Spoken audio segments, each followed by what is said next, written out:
Go live. Ah, my ears. I had these full blast from last night. I think I'm deaf now.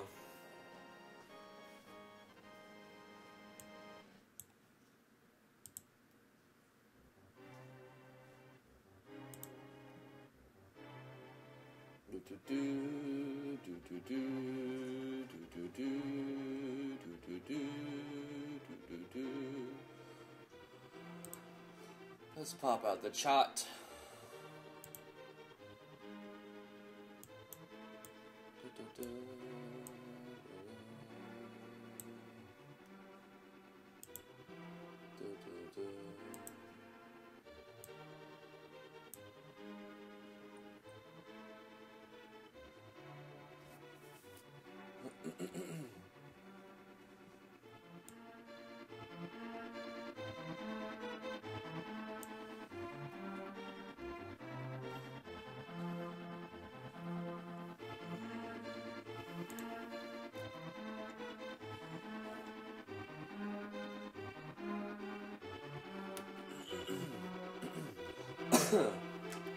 All right. I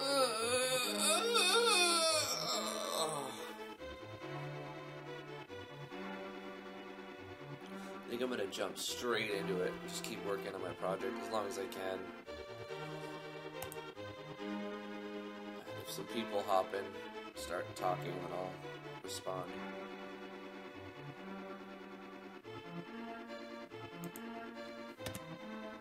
Hey, Frozen Art, how you doing?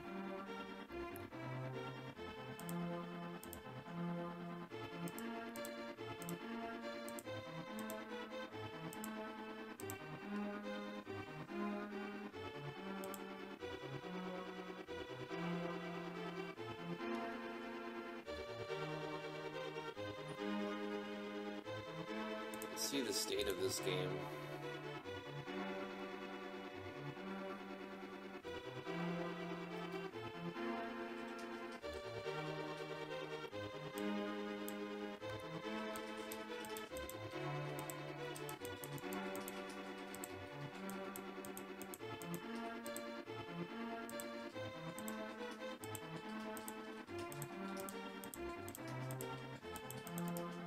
Okay.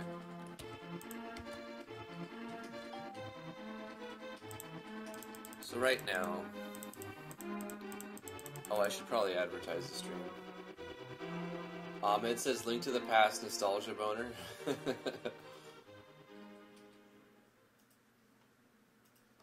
He says fine, and you. This is Frozen Art. Just want to know if you will do some SRPG Studio. Not today. I also was given visual novel maker last night, so that's also on the plate. Looking at that, just so much to do. Get out of here, Mushri. What are you doing here?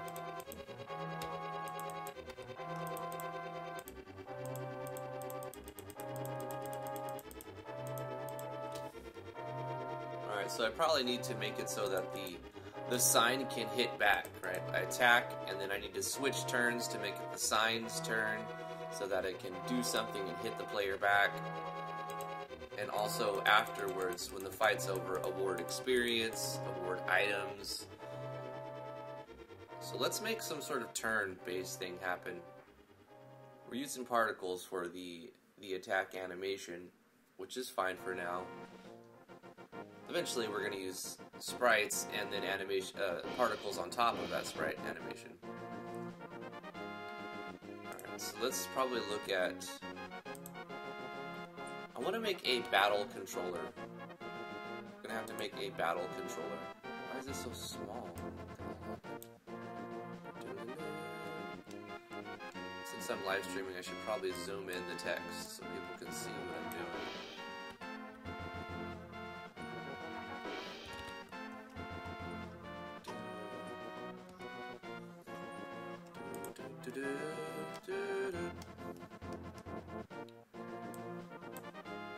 Okay, hold on, let me just close all of these things. I don't know why they're all open. Start with a clean clean slate. Here's our particles. The remove all buttons. Okay. It's been, I think, a couple weeks since I've actually looked at this project.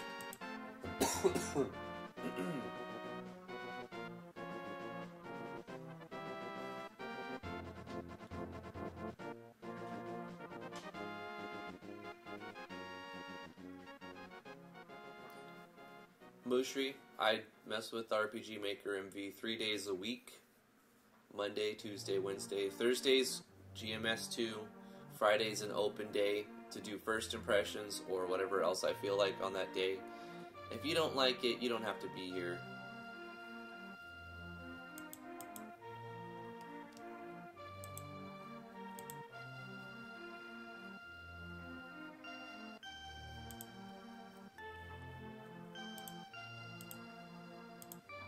Everybody else who's here, thank you so much for joining the stream. If you have any questions about the engine or other engines, you could let me know, and I'll do my best to answer them or help you find an answer.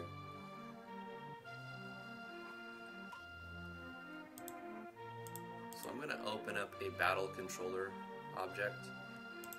I have a controller. What's going on? This is just for debugger. Maybe I make an object called the battle manager. Let's do that. Let's create an object called the battle manager.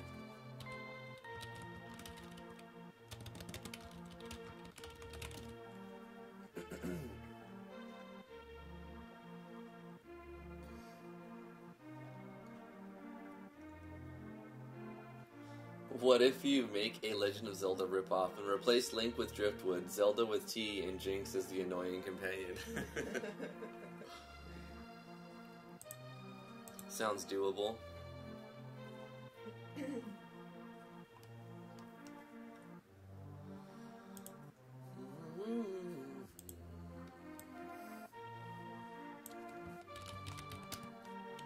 So, in a battle manager, what kind of data do we need to track for a battle? We need to track whose turn it is.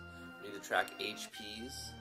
I think we're already tracking the hit points on the player's object, and wait, where are we on the health bar? Okay, so the health bar is not being tracked here. This is just for the graphics, just for what it looks like. Player display.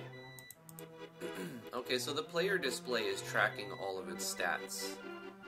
So we use player display as the player's information tracker, like health and stuff. And for the enemies, we have themselves initializing their own stats, tracking their own stuff.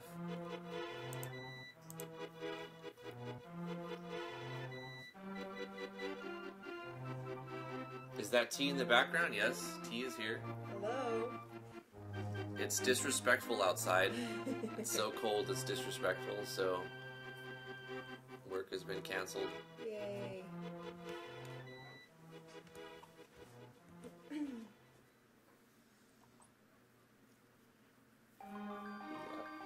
That's why there's no camera. It's too early for T to be on camera. That's right. Boro says hi, T. Hello. It's cold outside, but I'm inside, so I'm happy. So we don't have to track HPs. But on the battle manager, we do need to track whose turn it is. So we'll say the player always goes first, and then the thing counterattacks. We'll make it very simple. I could see who's got better speed, and then make it their turn based on the target's speed.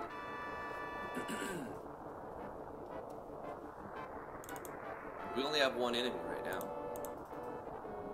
Let's use the speed. I mean, what's the point of having the stat if we're not going to check it, right? So the sign has got 10 speed, and the player has how much speed? Have I even set these stats up yet? Attack, defense. I haven't set up the speed. We can get rid of this. Let's get rid of some stuff. We don't need speed. We'll just let the player go first. We want to make it as simple as possible, and then we can expand upon it. So we'll let the player go first. So the first initialization thing that happens in the battle manager is like turn. You know, this whose turn is it? We want to be more specific. Combat turn equals. Oh, you know what we'll do is we'll use a boolean.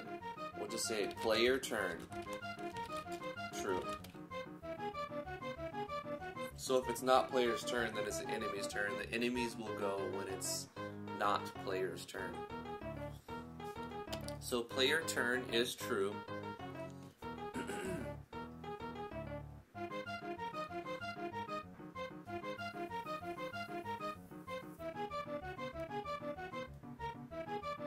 Paper Mario always has Mario go first. Yeah, Paper Mario's pretty good. They went with that less stats and more simplified approach. So now with the enemies,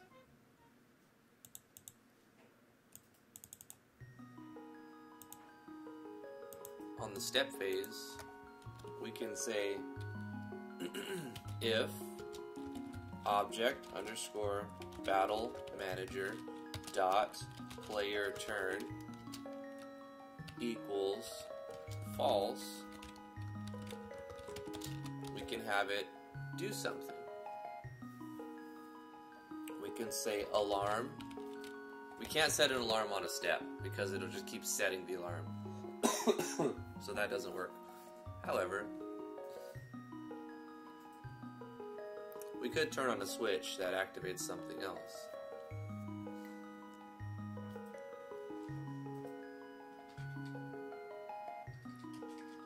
We need to make an attack for the fish sign.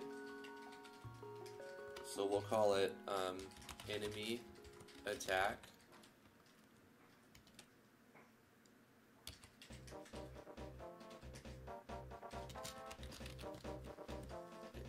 So this is sort of like a state.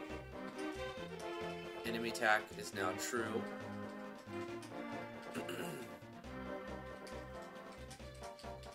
Or you know what, we don't need to make another switch for it. We could just call the object that damages the player. So let's make the enemy's attack, right?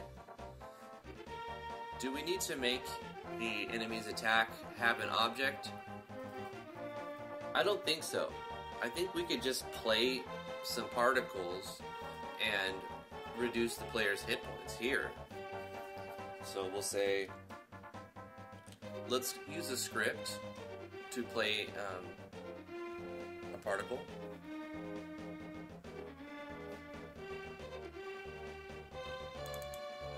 Let's make another script so we can call the script and change it if we need to. So we'll duplicate this one. Let's make a new particle, actually. This is script underscore particle RPG particle 2. And in fact, we're going to rename it particle enemy attack.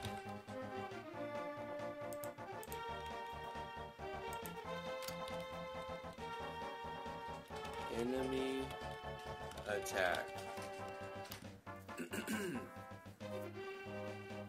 Diddle-doo.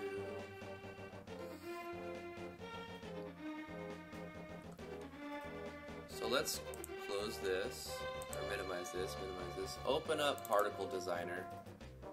Oh, I keep forgetting, I should probably let people know that I'm streaming. Let's go to official content and just copy this link. Bang. Hey, you could watch me on Twitch, or copy this link. You could watch me on YouTube as well. Whatever you want.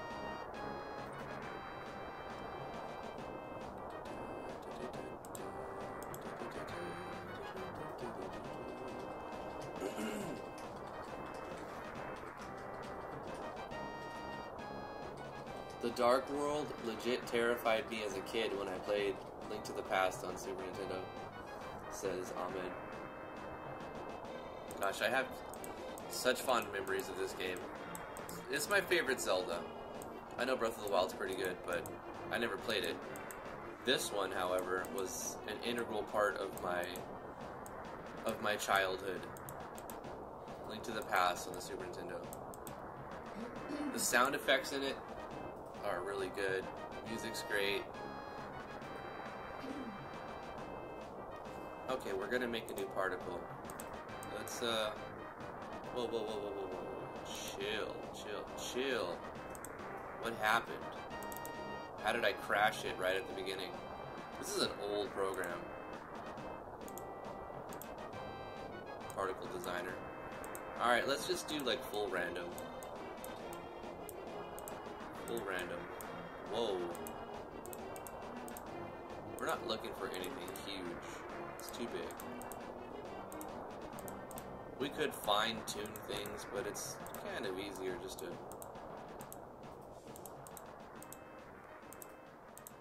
randomize some stuff. Too much.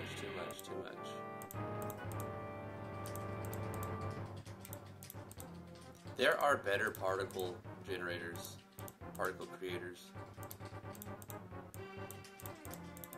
Kind of like that one though.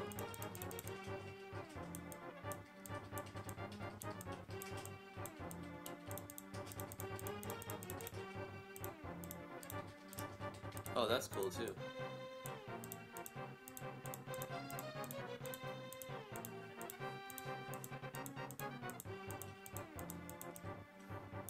Let's change these colors to a red. Yeah. And then like a white.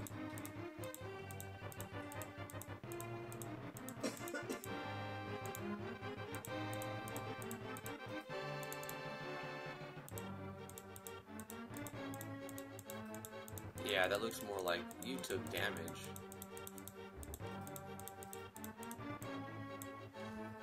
Okay, so what we're gonna do here is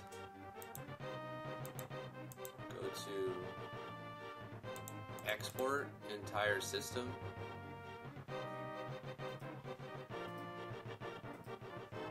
To GML. Oh wait, maybe we can copy to clipboard. This tab, all particles, yeah, just this tab, to clipboard. Okay, so we'll open up our system, our particle system, which is an object.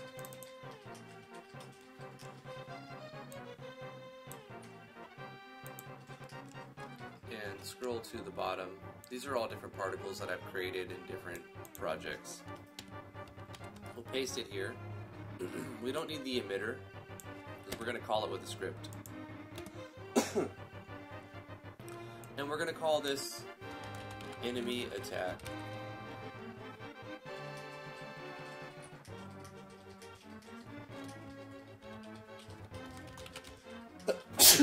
Oh, excuse me. Fantastic. Enemy attack. Got him. Find and replace all.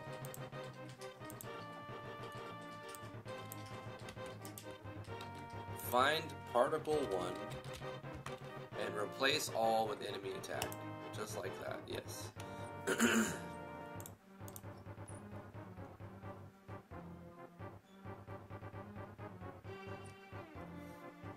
We also, since we're creating a new particle type, when we're done and the game ends, we need to get rid of that particle type. So we're going to copy this, paste this, and get rid of the enemy attack particle type.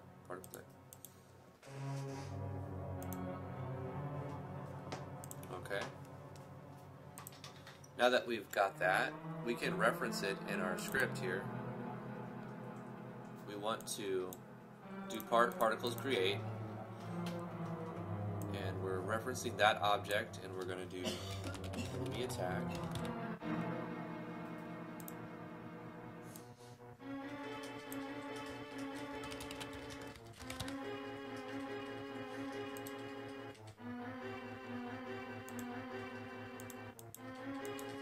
index is here. We can just put, I think, particle system 1 here. Do we need to include the dot enemy attack here? Probably. I don't know. I made this a while ago.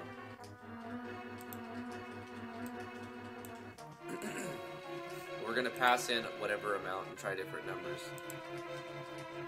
So now we made a script. We can call that script. To call a script, you just type it in. And you use these two parentheses at the end. You say execute or run. Apologize for the coughing. You know, it's like this bronchitis doesn't want to go away.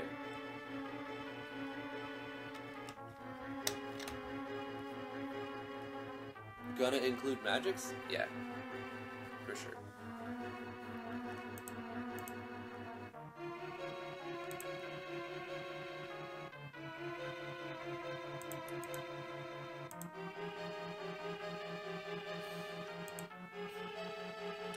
We have to include the location, the X, the Y, and the number of particles we want to put in. So we're going to say, we're going to use object underscore health bar stretcher dot X. Why did I put 0? Object health bar stretcher dot X.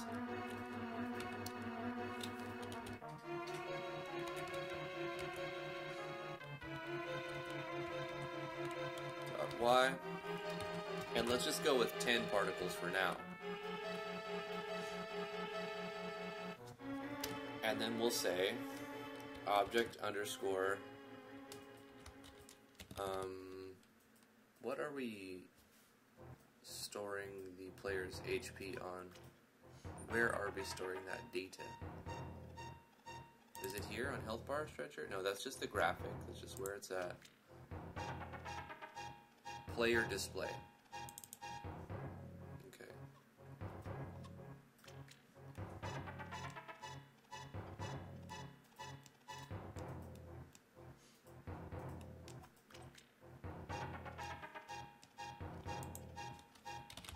Player display dot player health minus equals, I don't know, let's take away 5 HP. So when the enemy hits, it plays that animation and takes away 5 HP. Or, we can make it a random number. Let's do that. Do we math.random? That's a Java, that's a JS thing. But I think we could just do random range. It's actually easier than JavaScript, GML, anyway. Minus equal a random range between 1 and 10.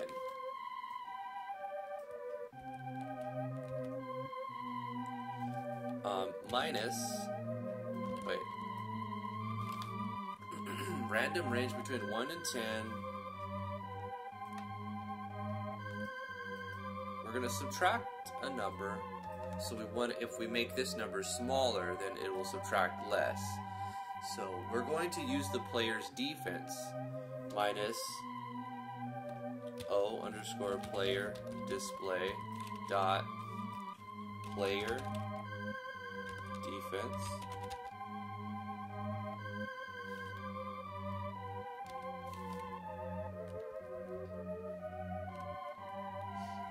and since the player's defense is 10, this will only be 0 or less, which is not what we want. So we'll say between 5 to 10.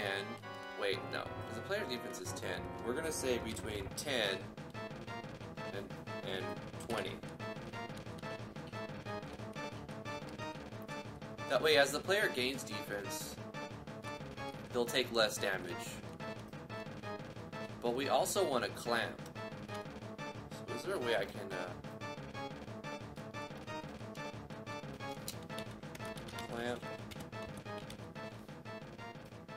clamp value, minimum, maximum value. So we're going to clamp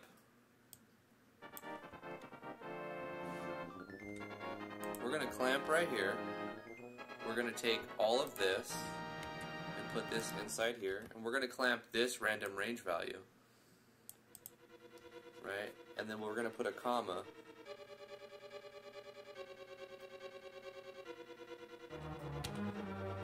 And then the minimum is 0. Max would be 999. I think that's right. Yeah.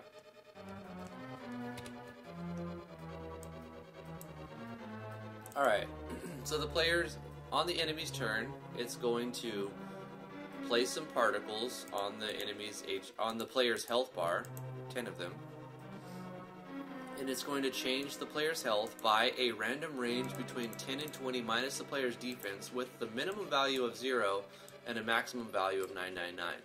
So at the start, since the player has 10 defense, it should do between 0, which we don't want. Let's just go with 11. It's going to do between 1 and 10 damage to the player. Well, it should anyway.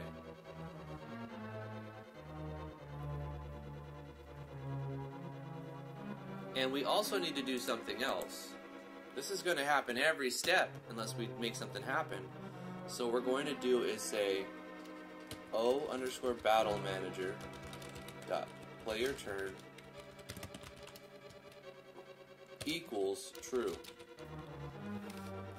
We're using 2 equals here to make a comparison. We're saying if this equals false, and then when we use 1 equal sign, we're saying set this to true. So comparison operator, assignment operator.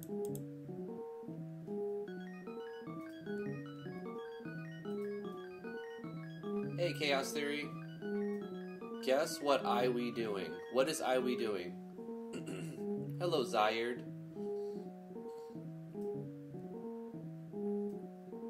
I guess you heard the talk that there's a new Zelda game planned in the works. What are your thoughts? Want it to follow Breath of the Wild or return to the roots like Link to the Past? Personally, I would like it to be like Link to the Past. It'd be cool if they made a new 2D Zelda. That's not going to happen. They just go bigger, bigger, better. And since Breath of the Wild was such a huge success, why would they stray from that formula? It was a huge success. They were probably going to fall into some of the same pitfalls, like the item durability thing. Nobody liked that. But it was necessary in order to, why award so many weapons if you have them forever, right? So they needed that in order to have loot to give the player. Maybe they'll have more creative ways to give loot to the player.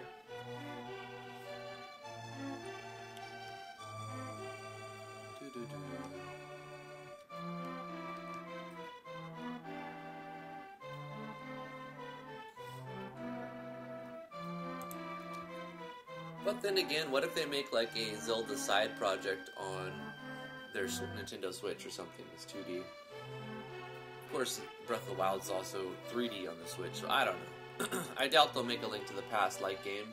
If they do, it'll be in the realm of like the same storyline as Link to the Past, but, 3D graphics. We need to see if this code works, right? We need to see if this works like it's supposed to and toggles the turns back and forth.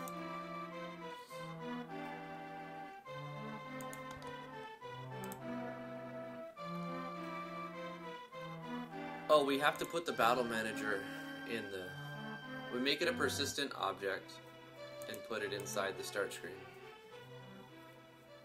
Instances, battle manager, can go in here, and then we make battle manager persistent.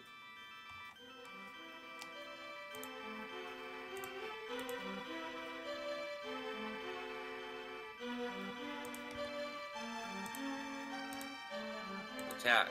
Okay, what happens?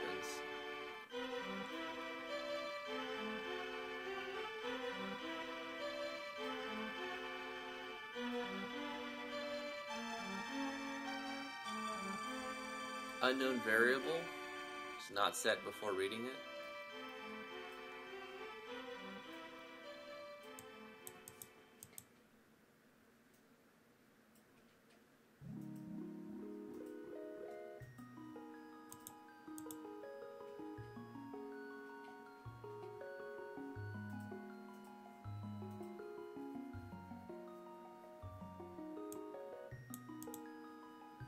RPG Particle 1.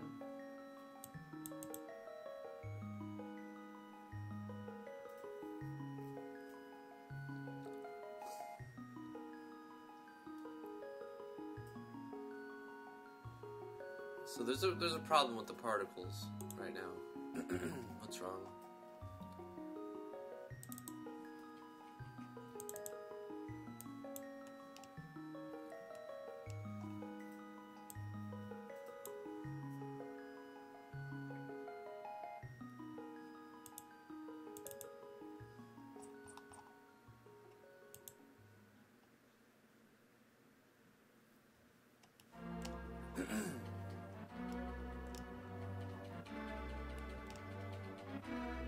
Line 5 of the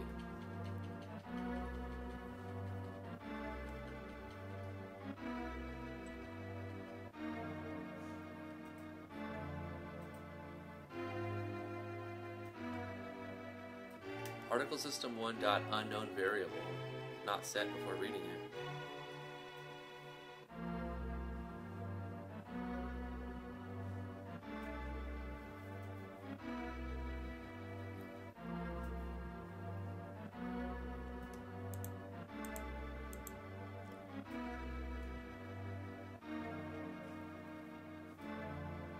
Particle system is a persistent object, isn't it? Yeah. Did I spell something wrong? Enemy attack. Enemy attack. Oh, yeah, I did. This is looking for the particle system, not the particle type. Okay.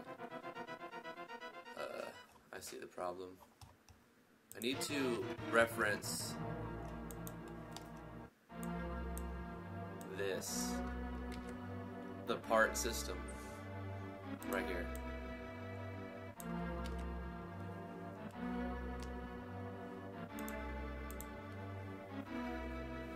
I'm saying look in this object for this thing, but instead of saying look at this object, I said look at this thing for this thing, and it's like, what is this thing? So let's explore, click attack.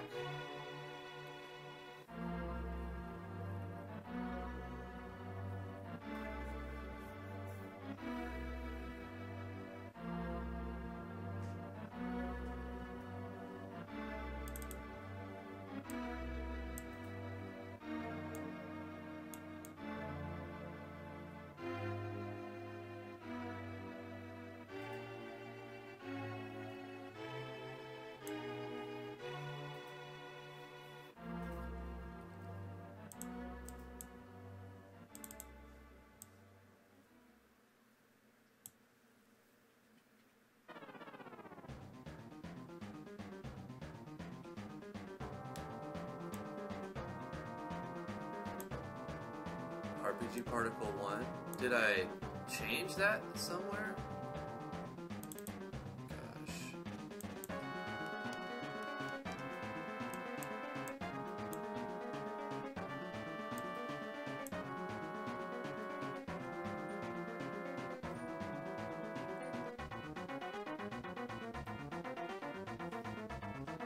Oh, it did. I changed Particle 1. When I did the find and replace all, it changed RPG Particle 1 to RPG Enemy Attack. Wow.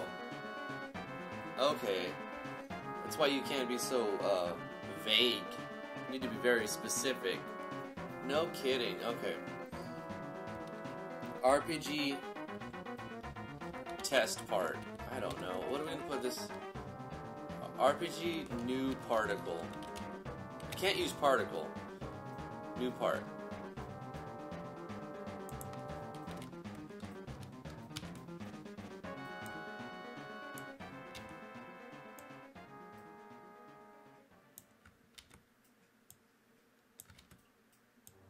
And I don't want to use particle 1 anymore because, like how I had it, because every time I copy from the engine, it's going to be defaulted to particle 1, and I'm going to find and replace all.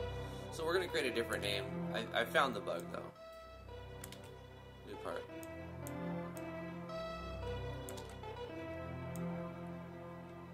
We still have to change the reference to this as well, which is in attack button.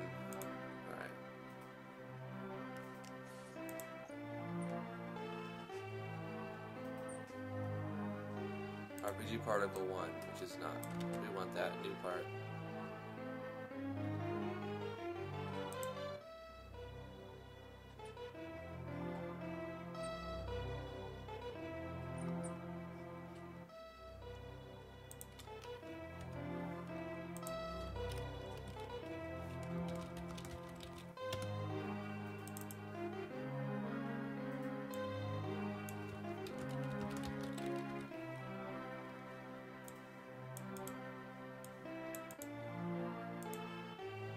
But now there's another spot we have to change.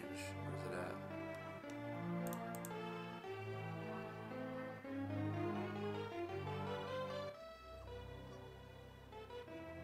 Attack button. New part.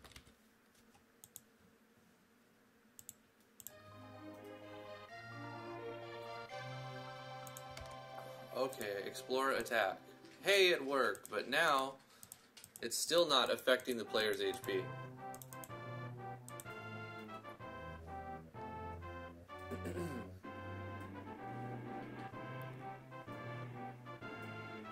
Oh, the destroy. We have to change the particle system. Renaming something can cause a lot of problems. So this isn't RPG particle 1, this is RPG new part. Destroy that as well. Bang. Okay. Fix the memory leak. Put in that causes the player to lose HP.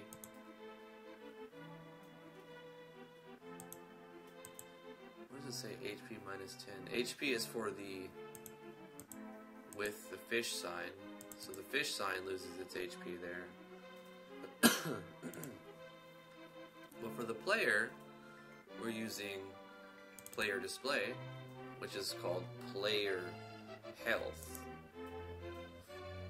And then on the draw,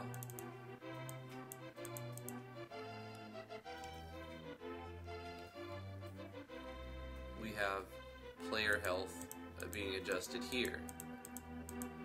So this health bar stretcher should be updated .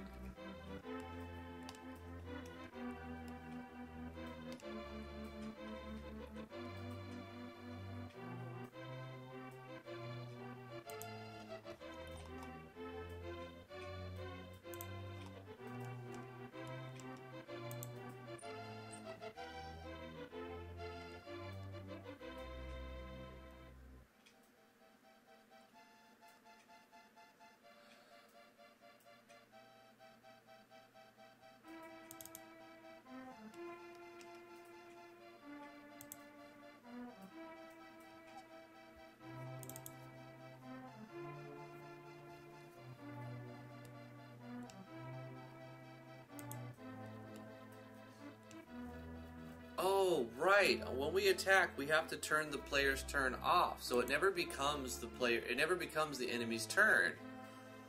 So when we attack, where we have even commented here, toggle to enemy turn, we need to say object underscore battle manager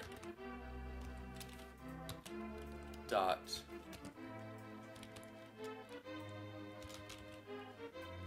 player turn equals false.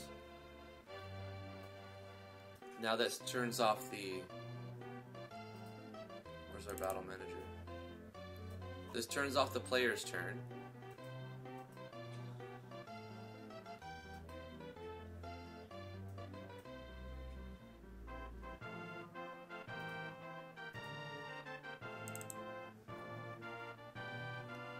And if the player's turn is false, does all of this stuff, and then turns the player's turn back on. So we need to include another condition here. I know we have a lot, 1, 2, 3, 4, 5 conditions, but we need another condition here that says and player turn is true. We don't need to say equals equals true when you could just put a Boolean value in there and it's saying if it's true. If you wanted to reference it as if it's false, you put an exclamation, but we can just see. All of that, and it's the player's turn, then it'll do this stuff. Let's try that.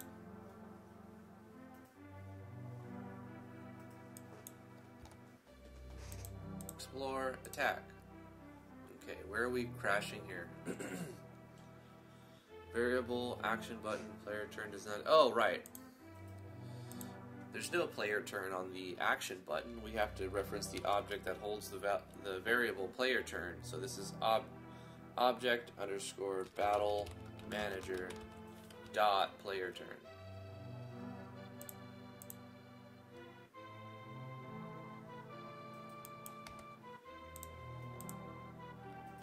It works. Hey, check that out, guys. The particle plays. We deal damage, boom, and we're also taking damage.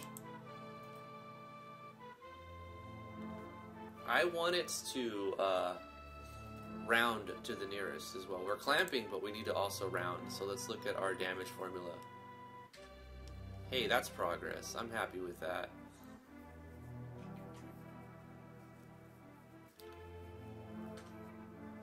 All right. Attack button.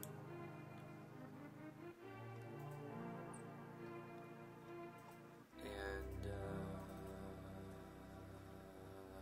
battle manager, attack button, and what else is? It's the fish sign, right? What's up with my mouse? Oh, there it goes. Mouse is being all weird. Save my project. Da, da, da. Whoa, why is it bugging out? Close everything.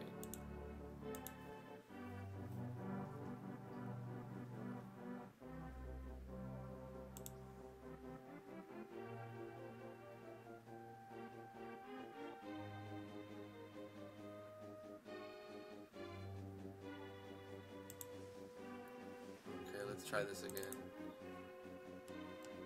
That fixed it. It's got like these weird lines.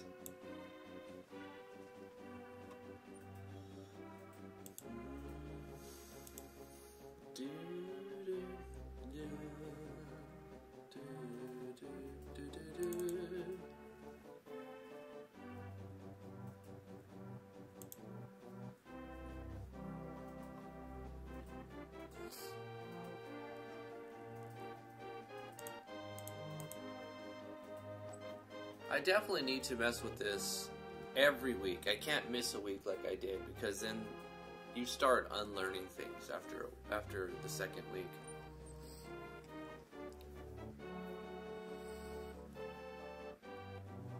So where did I have my formula? Was it on the fish sign? Yeah, here's our damage formula. When it's the enemy's turn, it's not the player's turn.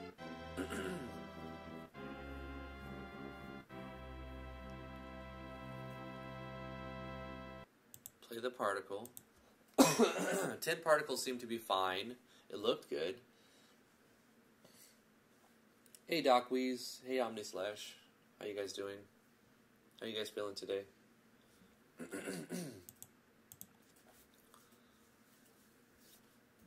Here's where we want to round. What's our format for round?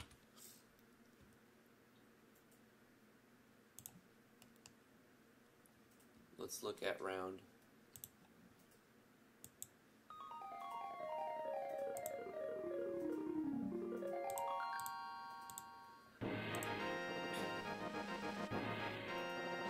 Rounds it up or down to the nearest integer.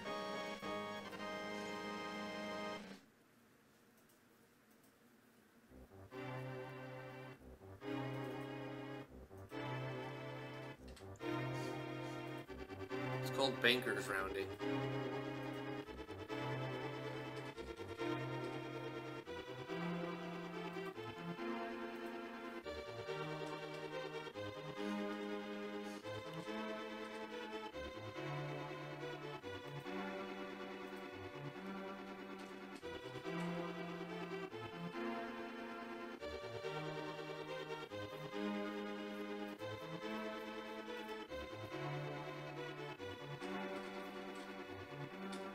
So 2.5 would be rounded to 2, but 3.5 would be rounded to 4.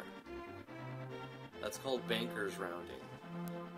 And over large numbers of iterations when using floating point maths, it gives statistically better rounding than the more traditional round up if over 0.5 and round down. Seriously, I didn't know about that.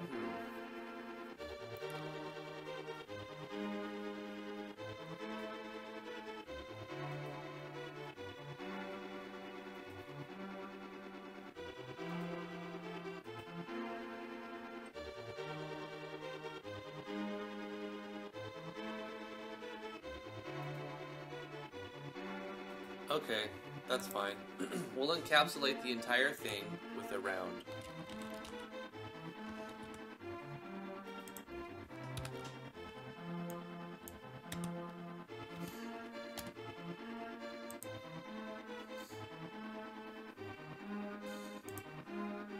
So we're basically going to take a range between 11 and 20, subtract the player's defense. We're going to make sure that it never goes below 0 or above 999, and we're going to round the float value into an integer using bankers rounding. That's what the formula is saying.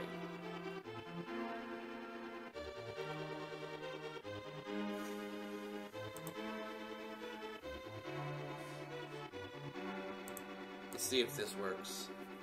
So we shouldn't have a dot anything, it'll just be from 100 to 0 with no decimals. Explore. Attack, we got hit for 1 damage. Attack, we got hit for 8 damage.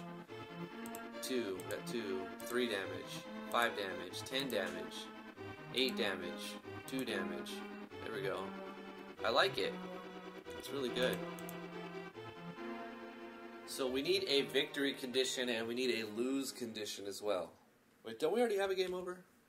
R resets the game, but then we have D, we can take damage, right? So we'll explore. We should die before we beat it. Boom, boom. Yeah, we game over, and that seems to work fine. So we have a lose condition. If our HP goes to 0, we lose. We even have the game over screen.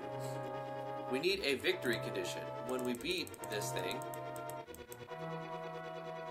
before we do the condition, I want to make numbers pop up. I would like for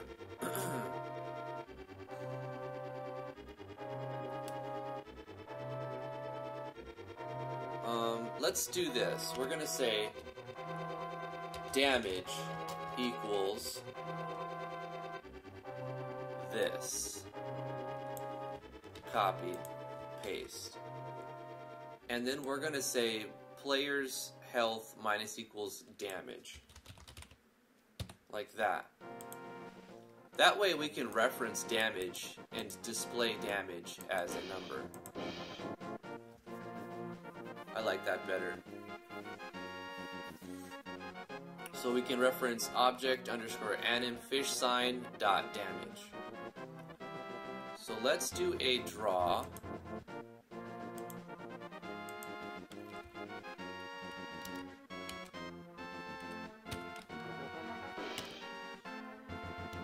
We'll make a condition if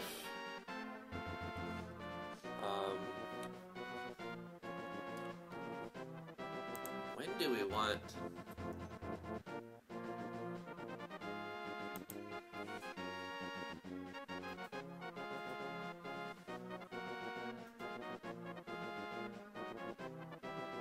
oh, we'll make an alarm, huh?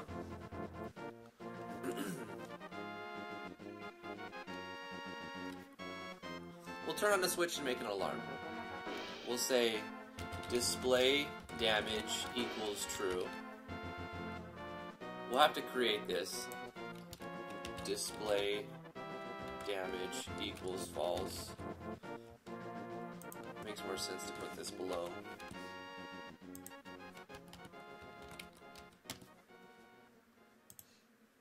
And then after this happens, display damage equals true. And we can set an alarm here on the step phase. Why? Because this is going to play a single time, and then while the switch is on, turn off the switch, and then hit the alarm. So it's not like it's resetting the alarm every frame of the game. So we'll say alarm 0 equals, how long do we want the damage to be displayed?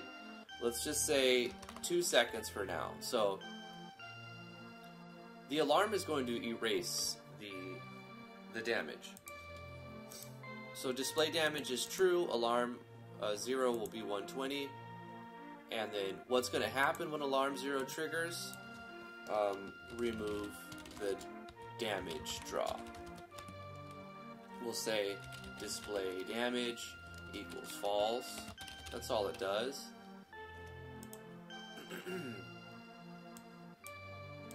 And we'll say if display damage, which means if it's true, then we will display that number.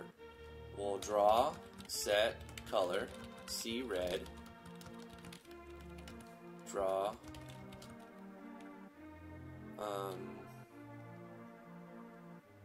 text, yeah, and we'll say object underscore player, or no, health bar stretcher. Health bar stretcher dot x plus how long? Plus what, like 128?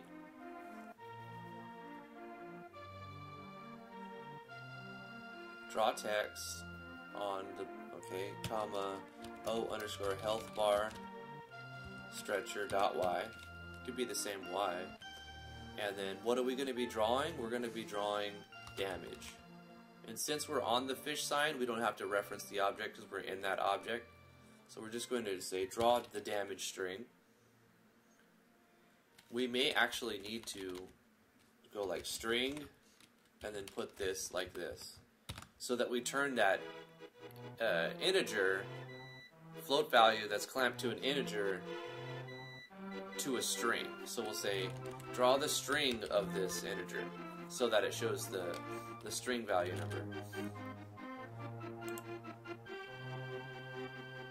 And this will just keep drawing while this is on, and the alarm will trigger in 2 seconds. That turns it off, that stops it from happening.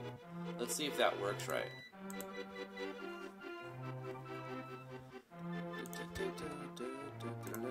Attack. Where's it drawing it? Is it drawing it?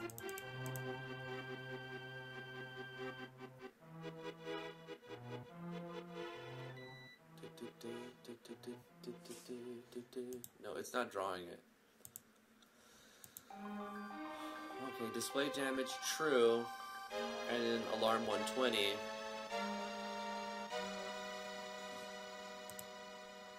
Display damage turns off in 2 seconds, and while it's on, we're setting the color to red and drawing text. Damage. Oh, we need to probably set font. Draw, set, font. We need to make a font.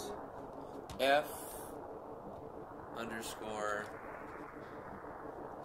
damage.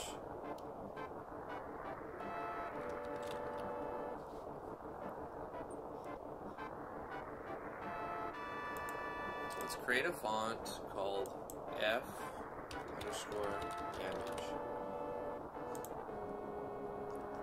Boom. We're going to use calligraphic. And it's going to be 36. Boom. Alright. So select the color, select the font. What else do we need? That's pretty much it, right? Let's see if that works.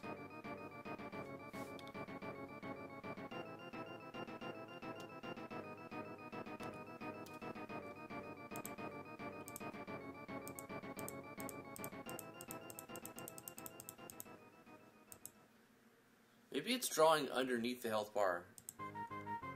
Let's change where it's being drawn. Let's say plus 256, and then also add some y so it goes lower. Y plus 64. No, that's too much. 32.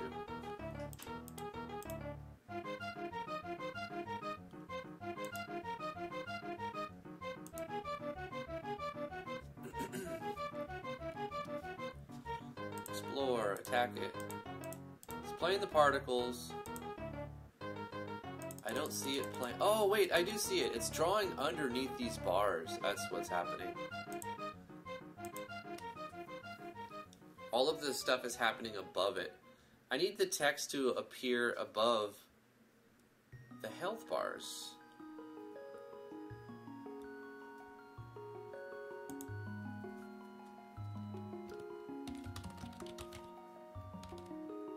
Draw set layer.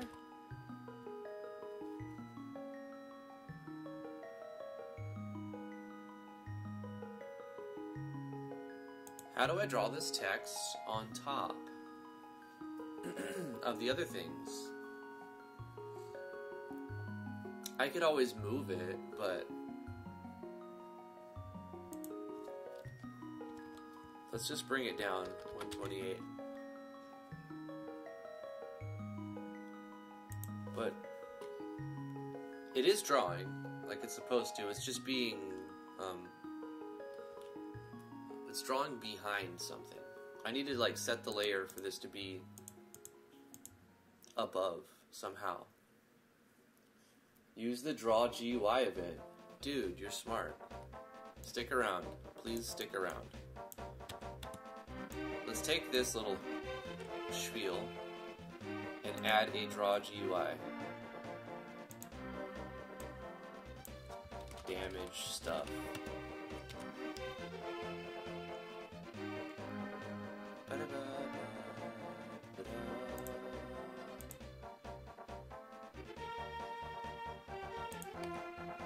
Explore, attack. Hey, there. Okay, I brought it down a lot so that it's also red on red, which doesn't make sense.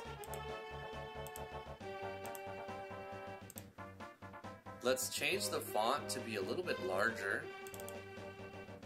Let's go with like 64.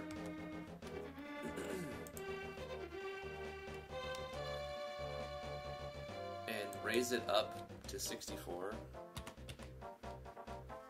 256 is fine. Well, let's just put it at the end. 3, because it's red. 386. 32. 386. I might want to draw a white outline. Might make more sense to do that. Okay, so make it 512 and just regular Y. We're going to get rid of the plus 32 and we'll make this 512. And in fact, let's do this again. First, we're going to draw it as white, and then we're going to draw it as red.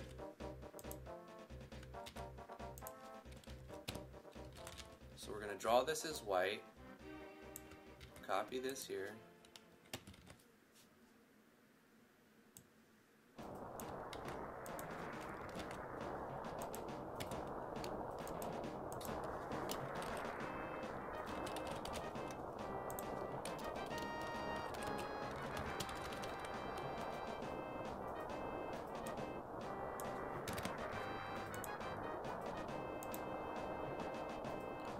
and we'll actually just draw this with an offset of like 8 pixels.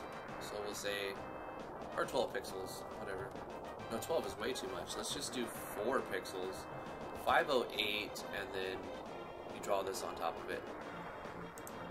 Put -1 for the outline. So 4 by 1 is our outline. We'll see what that looks like.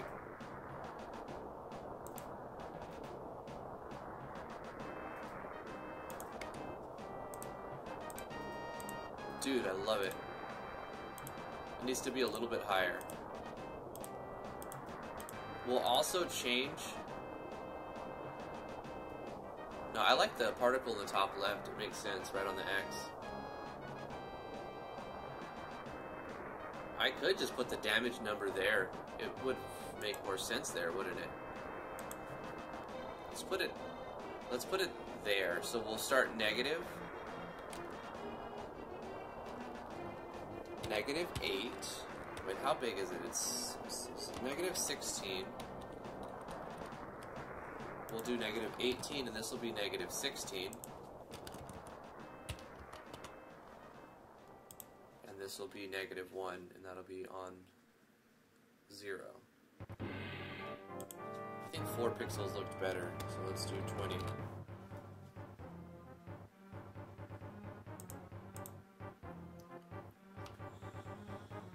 Francisco Diaz. Great idea with the use the GUI, because it's technically a GUI.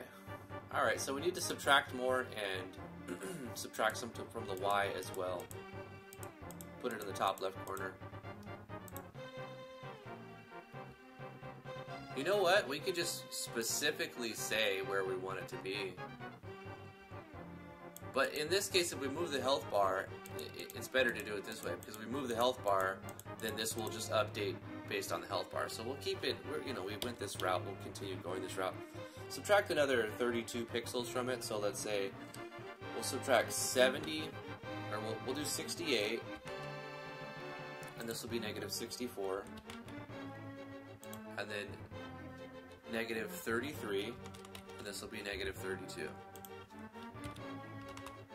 And since the alignment of that animation is at the top left, this puts us on the left side of it.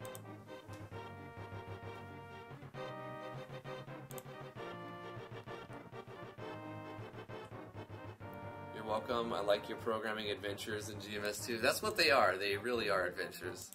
Hey, I like that. Look at that. Boom, boom, boom. The only problem is if it's a larger number, it won't fit right.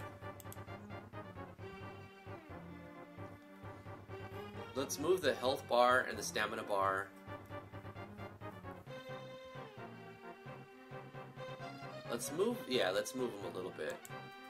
That shouldn't be too hard. We're just going to add to the X of all of those things.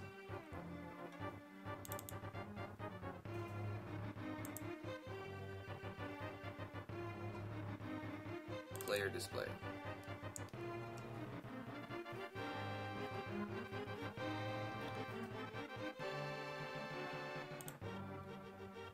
What do we want to do? Add 64.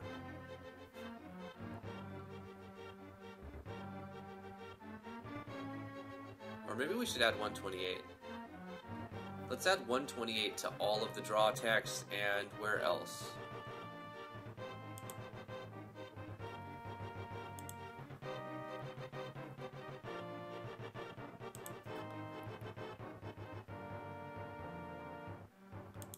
So the instance create layer and the draw text, they're all set to 72. We'll just add 128 to all of them. So 72 plus 128, 200. We'll turn all instances of 72 to 200.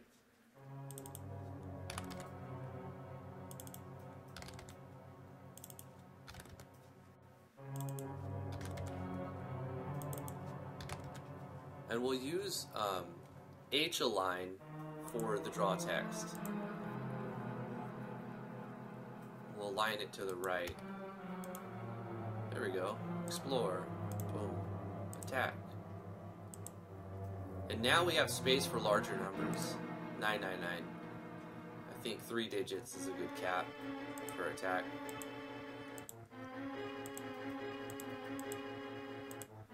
That's cool. Okay, we also want to add the damage to the enemy as well. Where should we draw the damage to the enemy? Should we draw it on the health bar? Probably to the left of the health bar of the enemy. Or on the attack button. Or both. Nah, just right here on the health bar. So we'll go to the health bar and draw GUI element for the damage that's dealt to it. Boom, boom, boom, boom. Okay, you see how the 10 kind of smushed into the health? We need to change the alignment on that.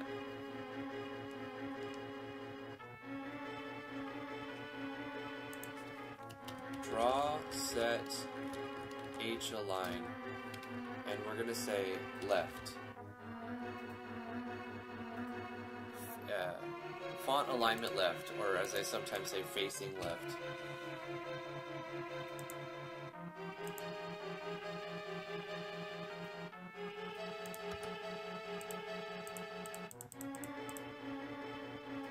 Nope, let's try right. That didn't change.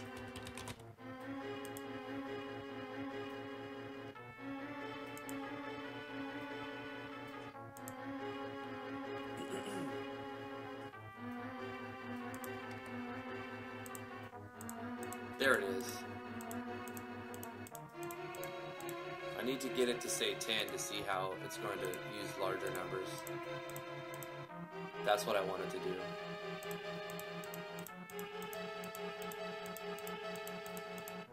Cool.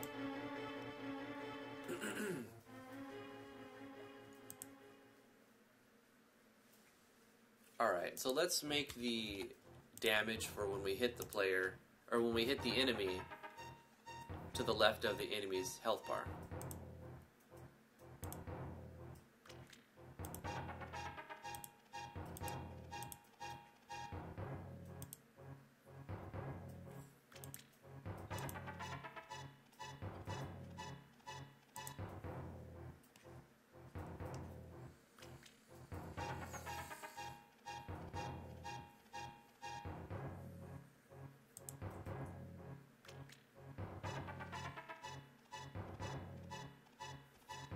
So we're going to essentially take these X and Y values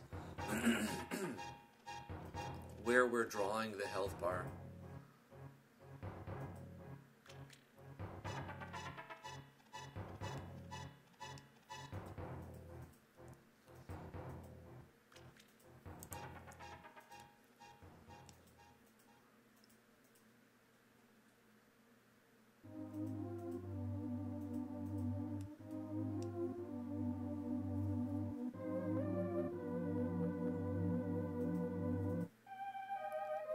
Let's look at the attack button.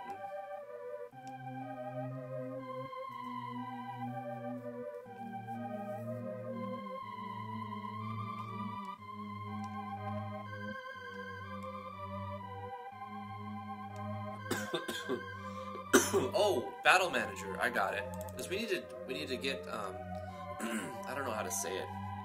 Like right now we're referencing one enemy, but we need to set up the code so that it'll work with no matter what. If we add another enemy, it'll work the same. So we define a target.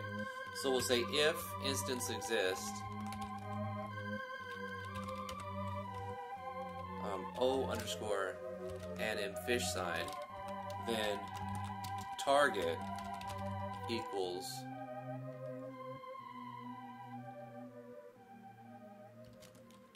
object underscore. Can we make an object equal? Can a variable equal an object? Is this going to crash us? I wonder.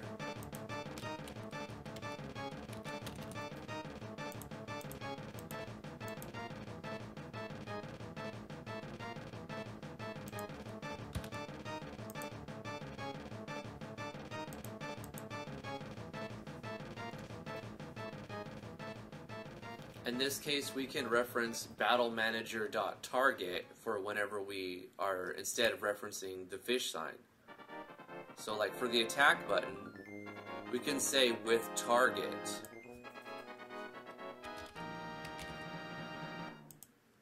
Actually with object underscore battle manager dot target.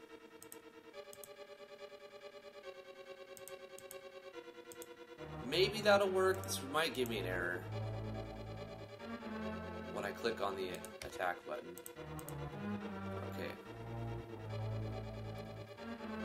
object battle manager dot something is not set before reading it.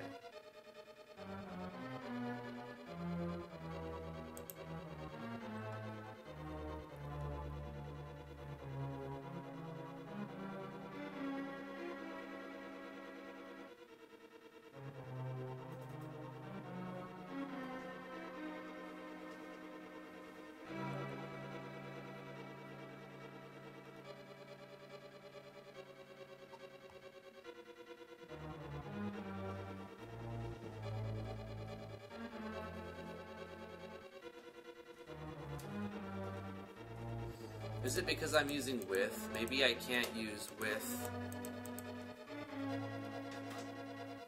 Maybe I can't use with when I'm referencing the variable of an object.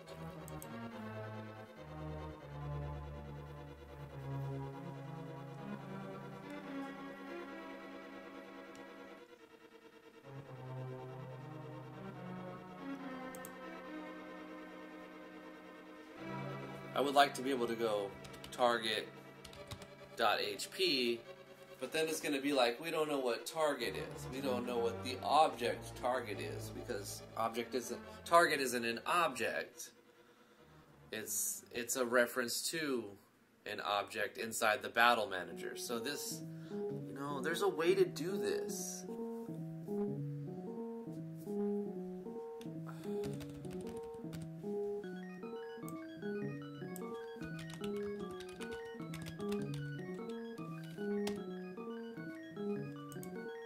This works when I just reference the object, because I'm using with.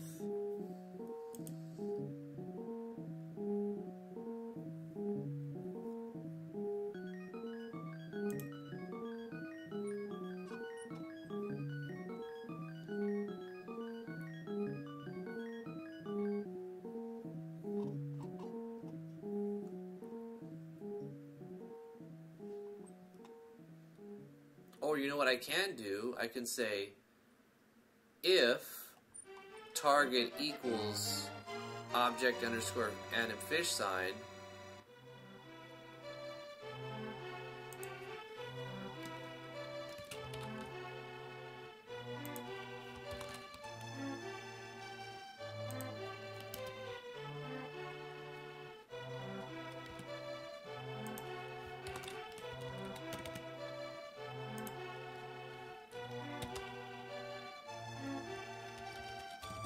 object underscore battle manager dot target equals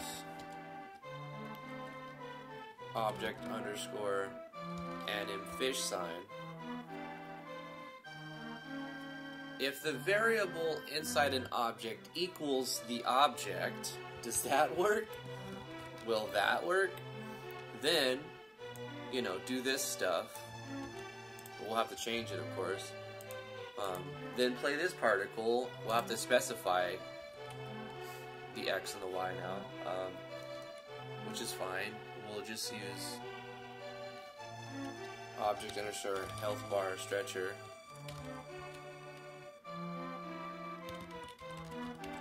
dot X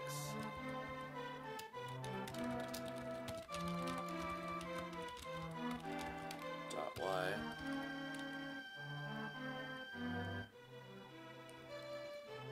And then HP we have to reference with object underscore anim fish sign dot HP.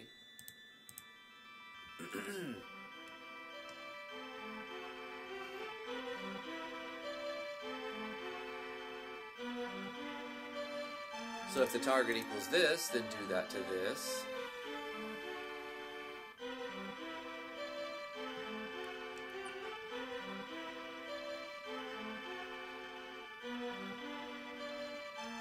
This would, I see a limitation to this. We can only have one enemy on the screen at a time, which I'm okay with.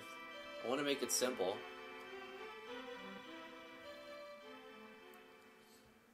So the player always goes first, and there's only one enemy on the screen at a time. Easy. I want to make it simple. I'm okay with these limitations, but is it still going to work though? If we click on it and it says if the target is this object, because I don't know if we can reference that.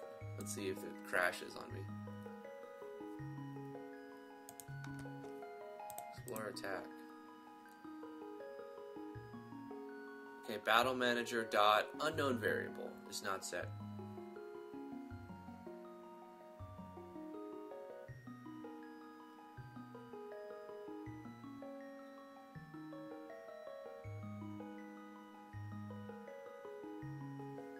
Unknown variable. Dot target is not known.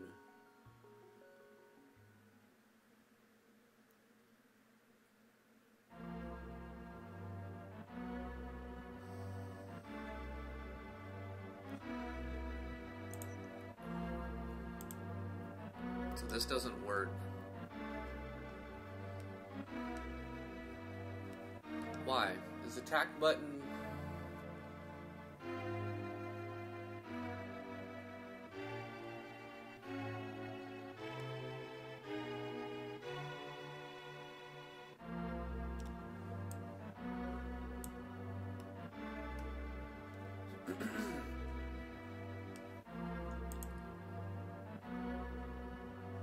target, battle manager dot target. It's created.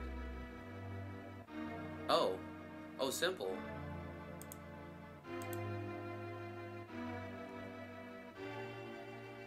Wait, it's not. What if we just create it at the beginning, right? Target equals null or void undefined. Okay, that's a constant. Target is undefined, but it's been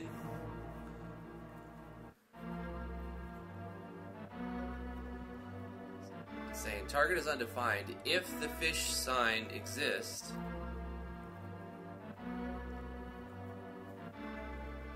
Then target is now that object. Can a variable be basically? Can a variable store the value of an object? I don't think it can. I think this is where I'm going wrong. Does anybody know this? Can you store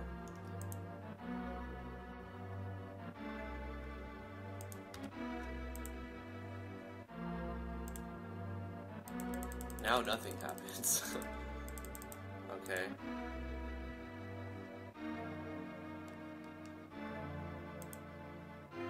Because it's just saying it's undefined. What about this? What if I just say the target is the string of that object? This is not going to work.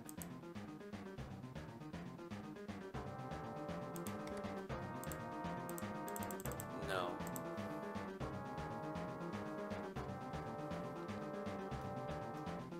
Don't worry, Doc.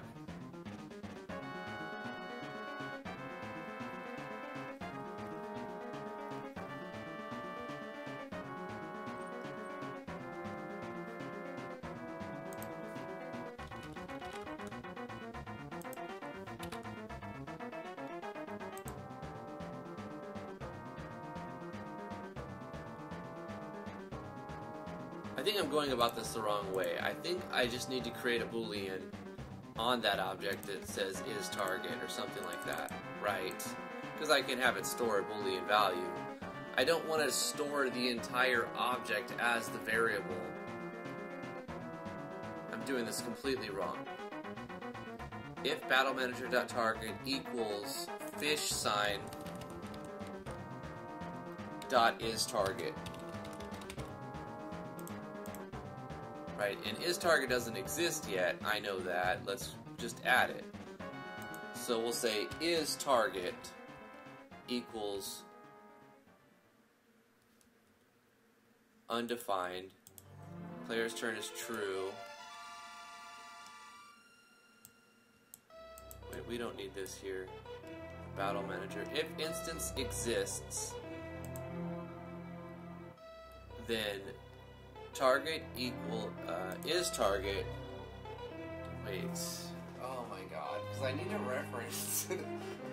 What is going to be the target?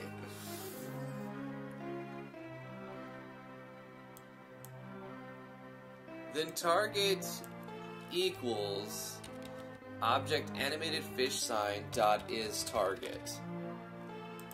And then on the animated fish sign,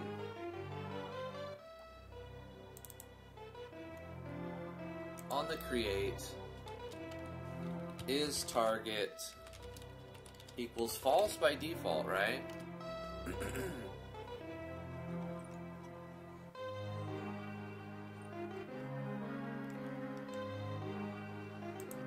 Battle manager target.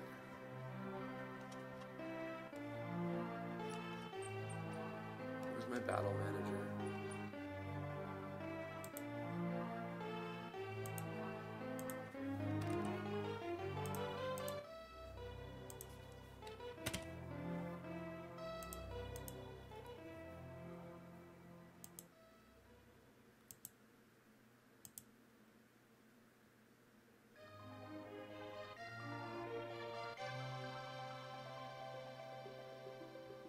It's like I need to reference this.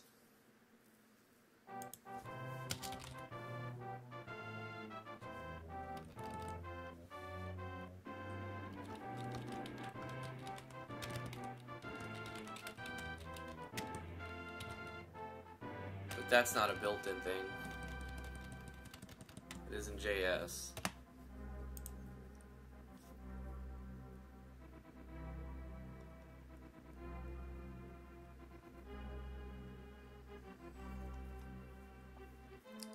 The whole point of this is so when I click on the attack button, it's not looking for animated fish sign.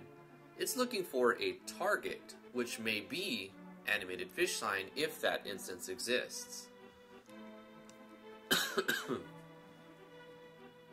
So we'll say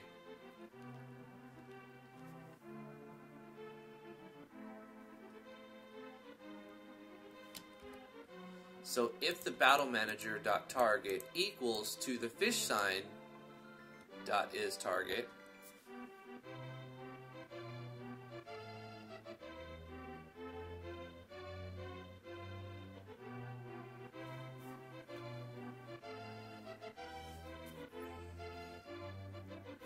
so this is just going to have to be if we're setting this to Boolean, then we have to set this to a Boolean.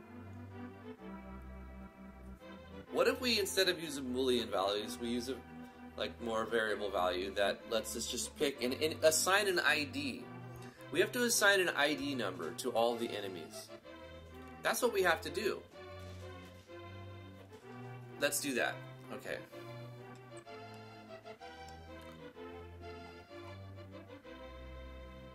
In the battle manager, if this instance exists, then target is going to be a number. Target is going to be 1. We don't need to specify it as undefined, I don't think. We can just say 0. Target is 0, and it's the player's turn. If the fish sign exists, then target is 1. That's how we do it. And then, if target equals 1, then we know we're going to be referencing the animated fish sign's HP.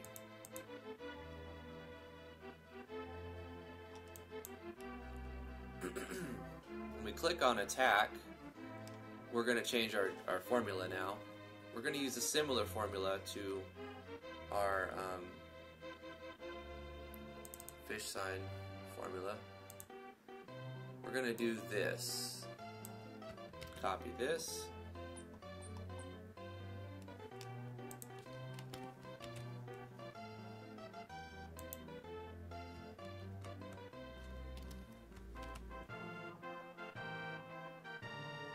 Wait, what did I do? Undo that. Undo that. Oh my god, what's happening?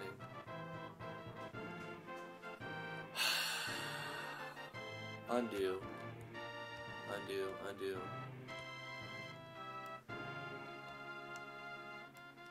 Right, this is what we had before. I just wanted to put this in there. No, not that, not that, not that. Oh my god. Why is it so frustrating sometimes? Copy this. Right? Right. Go here. And just paste that there. There. That's all I wanted.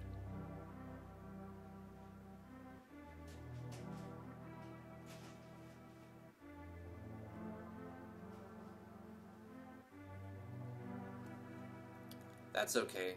Maybe one day.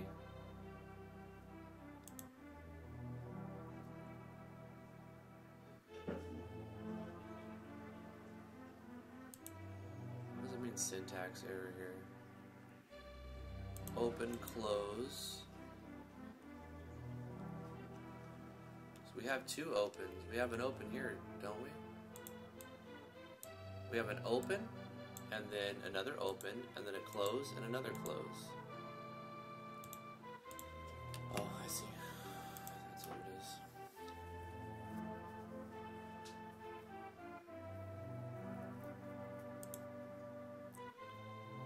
This is just mainly for my learning experience, and I'm also available to people if they have questions, specifics. There's only so much of one engine you can use, you know. I do it 3 days a week. I work on MB 3 days a week. Give me 1 day of GMS2.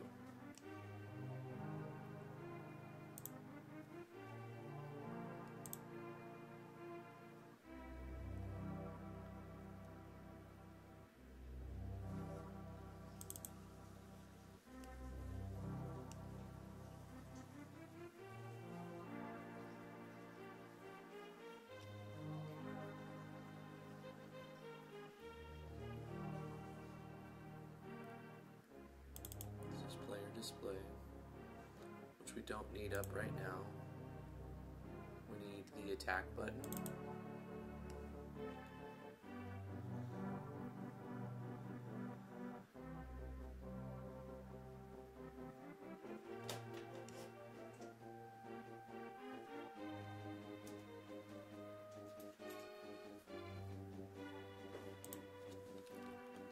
So we'll make the player's attack 1 to 5 plus player display dot player attack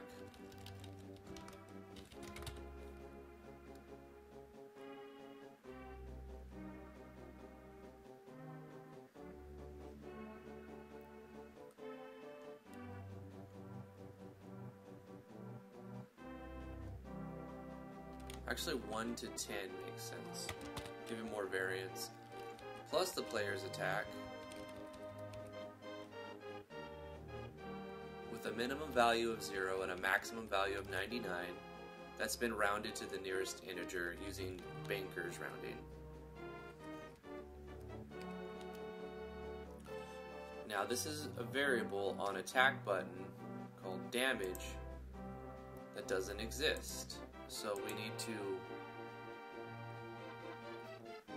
calculate this on some object, maybe not the attack button, but we'll put it in underscore object player display dot damage. And now on the player display, where we're holding all the variables for the player stuff, we'll say damage equals 0. This just kind of defines it. So it's 0 until otherwise changed.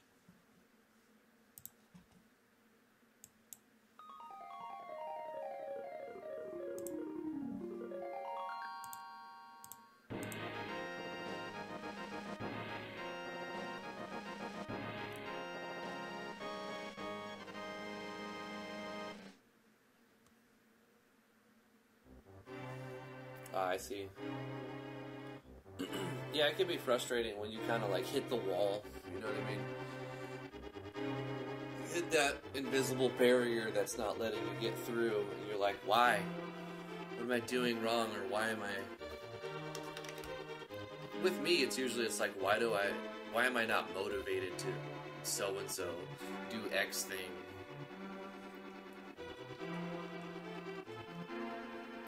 Why don't I care about this thing? Inspiration is valuable.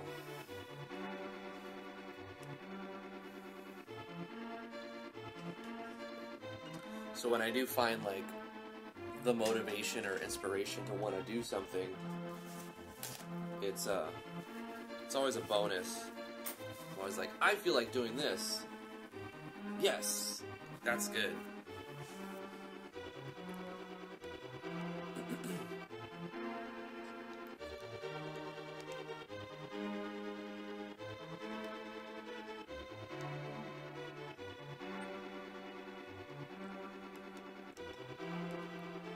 Alright, so we're using player display for the damage. It's set to 0, and then when we click on the attack button, it's rolled again. Damage is changed with a new value. And then we can say animated fish sign.hp minus equal the player display damage. Player display really just became into player data.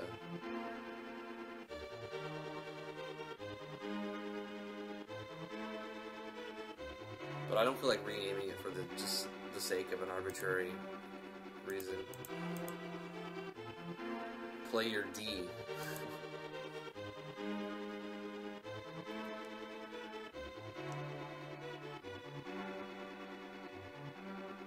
So now the damage that we hit the fish sign for will be randomized as well. We'll hit it for more, actually, because we'll be doing 11 to 20 per hit, instead of just 10. And... Alright, we're setting battle manager.target to a variable, and then that number determines the enemy that we're fighting. So if target is 1, then we do this on the animated fish sign. So on the animated fish sign, we don't need is target. We're not using that anymore. We're going to assign a target number is 001. We're not going to have 1,000 enemies. We'll probably only have 100 enemies at the most, so we'll just say 01. And initialize stats, I'm going to actually put this right here. Target number. Bang. This is going to be for the devs' uses. Excuse me. So when I click on this object, I can instantly see, oh, okay, this is an animated fish sign. This is target number 1. Because I'm going to use a variable to decide what happens when I click on the attack button. So if target is 1, la la la la la, and we're using the battle manager to check to see if the fish sign is there. And if it's there, actually we need to put this not on the create. We need this on the step.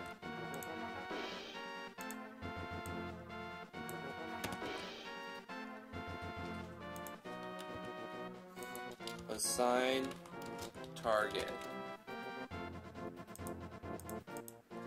/ turns.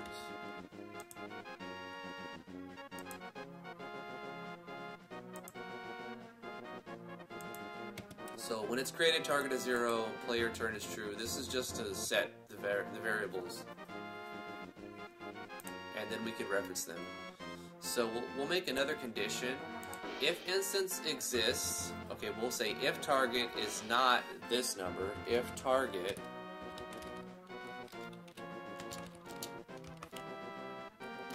is, well, we can say not equal to 1, and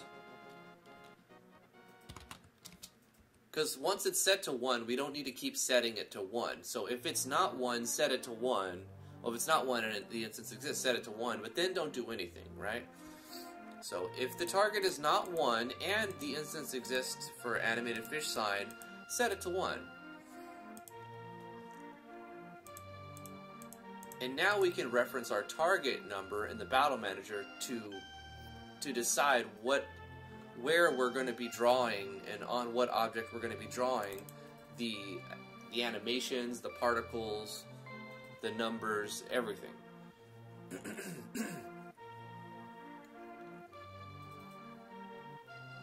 Because I'm going to create another enemy eventually, and I want this whole system to keep working without specifically referencing the one object that is our enemy, right? Nick Gifford, how you doing? Call me Papa? Okay. I'll call you Papa Nick. How about Papa Nick? Hey Landon Hughes, how are you doing?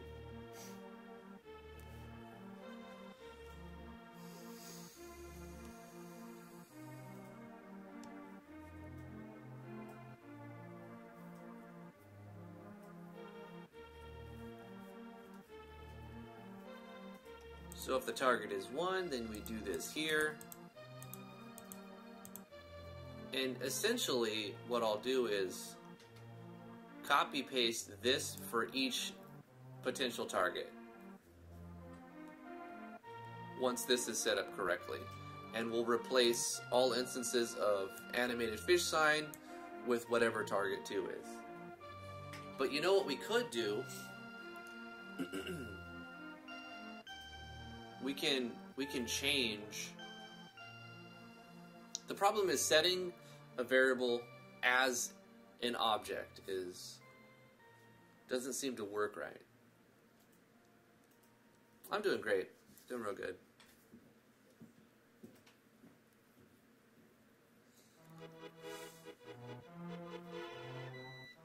For now, we'll just copy this small block inside of here for the attack button. Okay, if this works, well, let's test it. If it does, then we're going to move on to drawing the damage on the enemy. Explore attack. Hey, it works.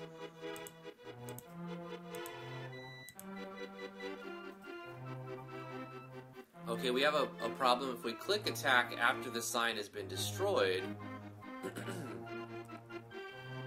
it can't find the variables for that value, for that object. Okay.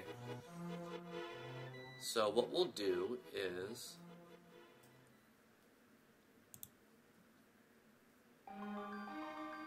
health bar stretcher,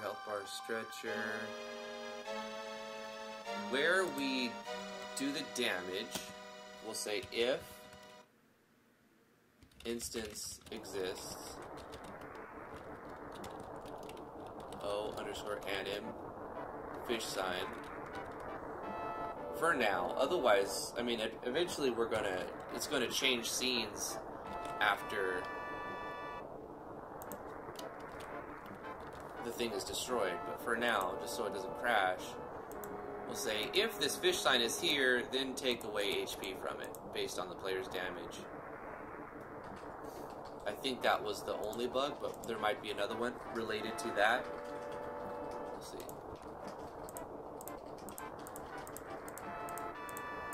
Yep, that's fine.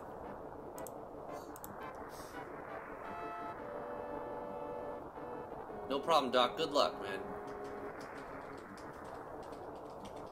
Have I ever used Unity? Yeah, a little bit.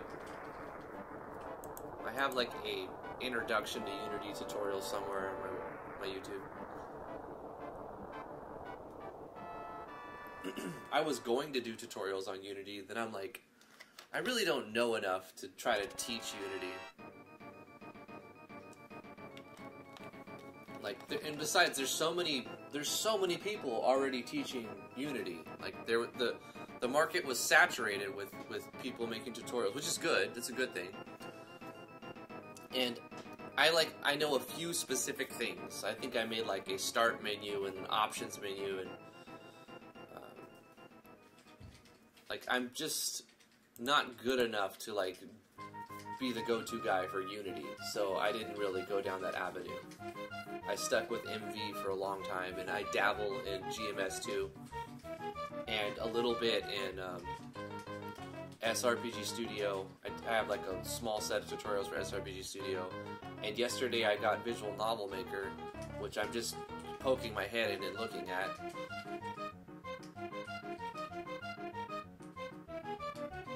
I like GameMaker better than Unity, like big time. I love GMS2. GMS2 is right up there with MV with like how much I like it. I've done a lot more with MV and spent a ton more time in MV than I have GameMaker, that's for sure. And MV is much easier by like a factor of 10. RPG Maker is so easy. But that doesn't mean making a game is easy, right? It's just like the ease of use of the engine. I mean, that's its appeal. That's why it has such a huge audience.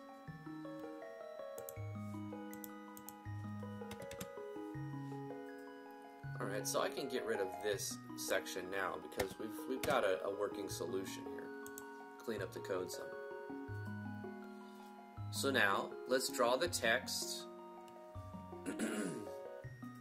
The damage.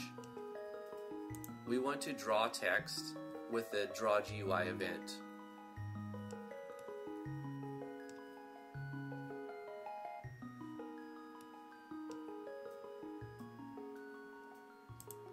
What we'll do here, if instance exists on this, we'll say with O_anim fish sign.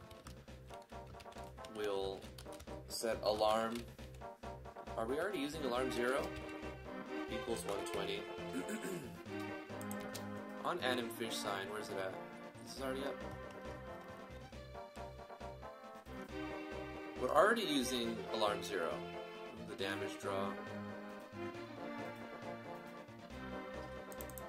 This is for display damage. This can be confusing because this is the damage that it's doing. Maybe we don't want to put the alarm on. Let's just set the alarm inside the attack button.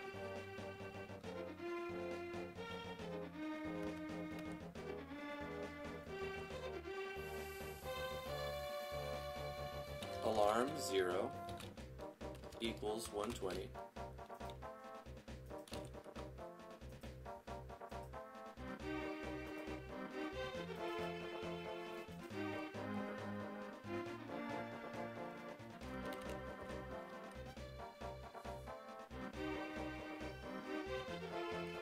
We'll add the alarm 0.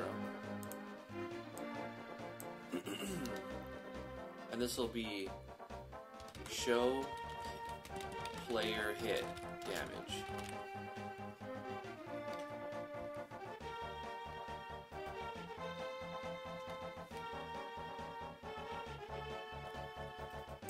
Slash hide. We'll say player hit damage equals false.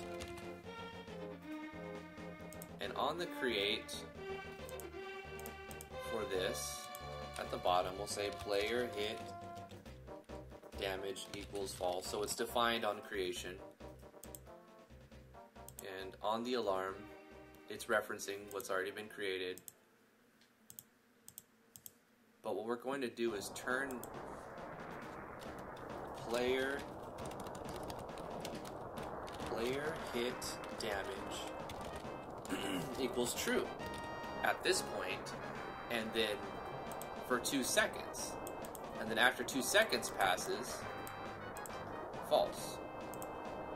60 frames a second. Each number is a frame. So 120 frames disappears. So now we'll do a draw GUI.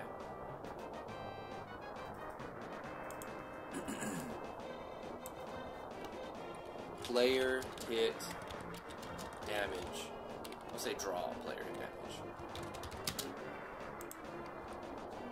If player hit damage is on, then we can basically copy paste the code for the draw GUI over here,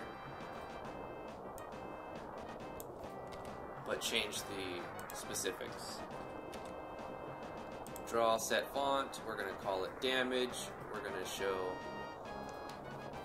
facing right alignment. We're going to draw the outline with white. We're going to draw the color with red. But we're not going to put the location on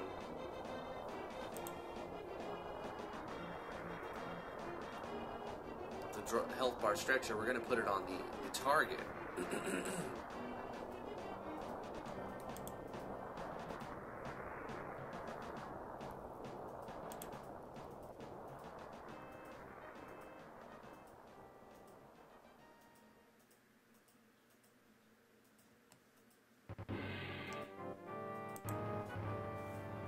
I wonder the best way to do this. I know ways to do this. I don't think they're the best ways to do this. I can reference target number, or I can reference if object exists and then check those. I would like to just say target.x.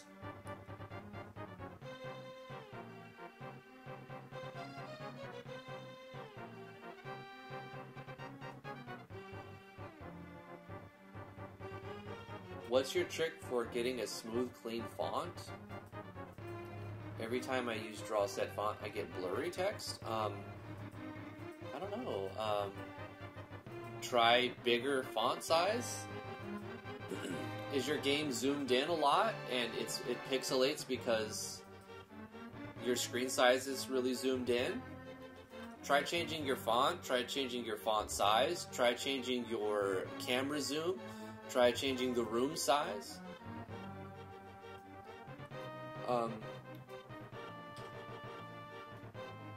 Whoa, I'm sorry, I missed something. What kind of game are you making at the moment? It is a click-based, turn-based RPG. You're going to be able to, I guess like an old-school MUD, multi-user dungeon. Or not MUD, not really multi-user either, it's single-player. It's just a single-player RPG where you explore and you encounter monsters, you fight the monsters, you get experience and loot, you go back to town, you sell your stuff.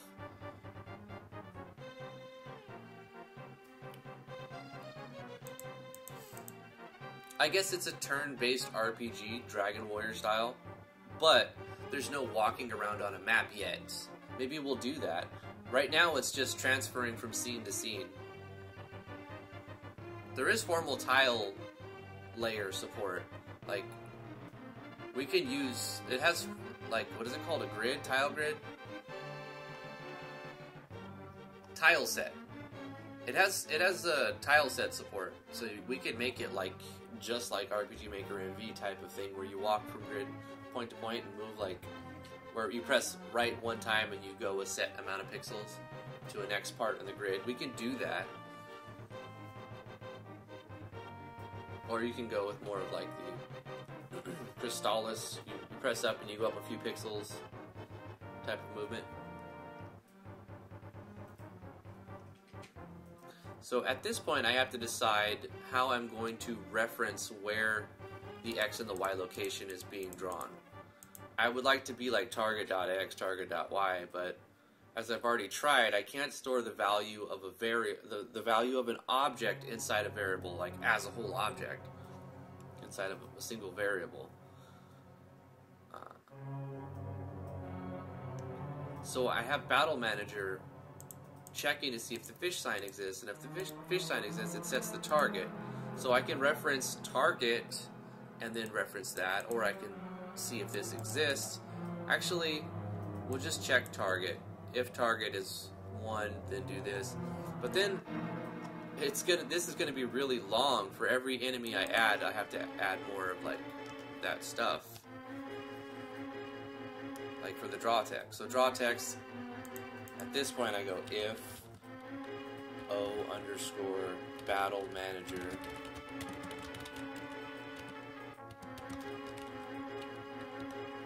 dot target equals 1.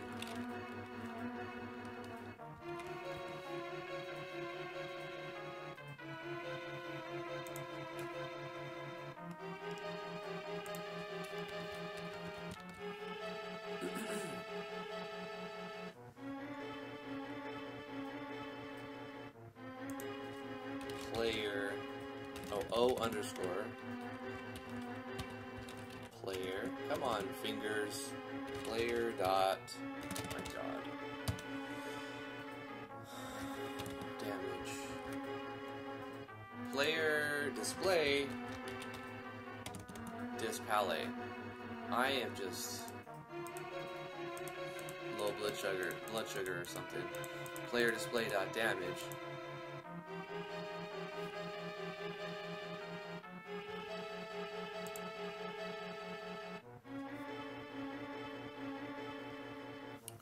Draw text. Not the health bar stretcher. O underscore tandem fish sign dot X minus that.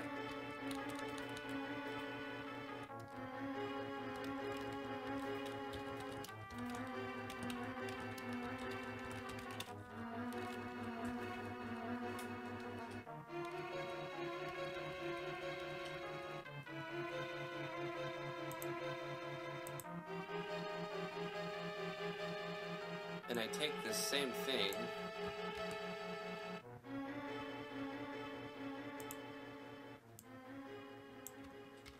for here.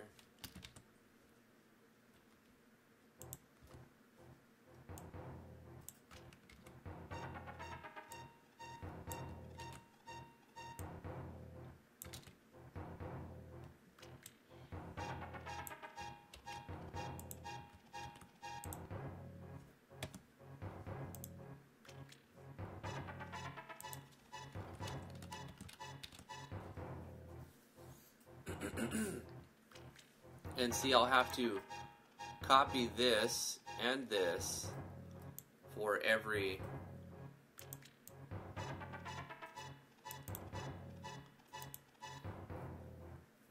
enemy. If target is 2, then at this location. If target is 3, which is what I'm going to do now because I can't find a better solution. But later on, I would like to just change this.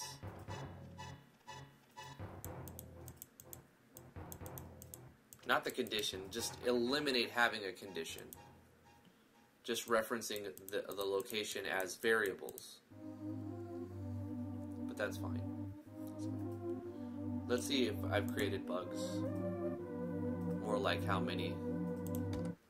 Explore, attack. Okay, so that works.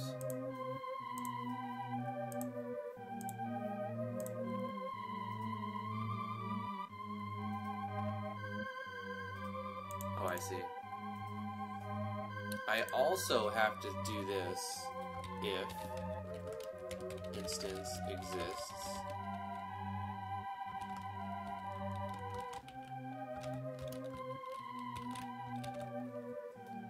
Or I can just say and, which is what I'm going to do. Cut this here, get rid of this, and inside the condition, bang, and technically, I don't even need this first one if I'm going to do this route, but this is just some extra stuff. So there's some optimization to be had for sure.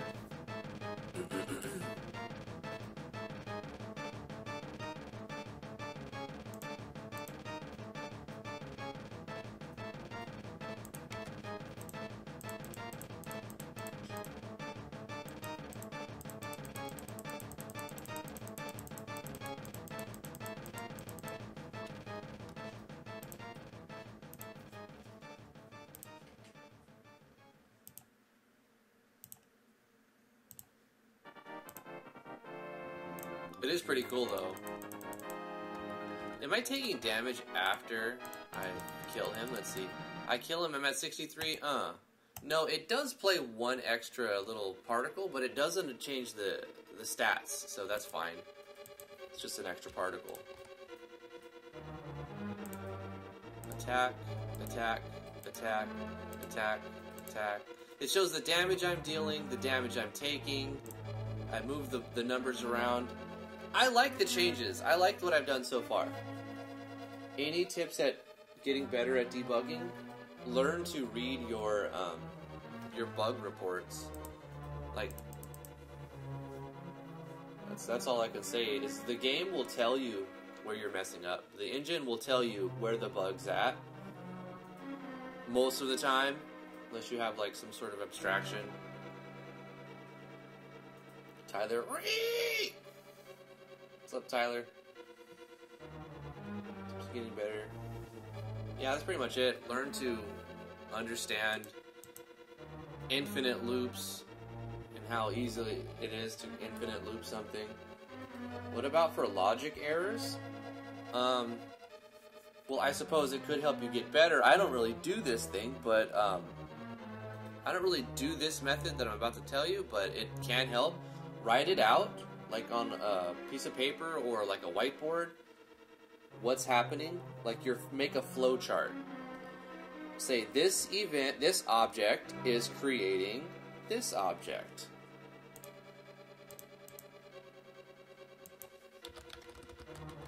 Like on a piece of paper or something. It could be like, alright, so this object is creating this object. Now this object is going to, like, say this is the player, and this is the bullet, right? So this is the player, and this is creating bullets. And then you could be like, well, we have enemies over here, and the enemies are also creating bullets.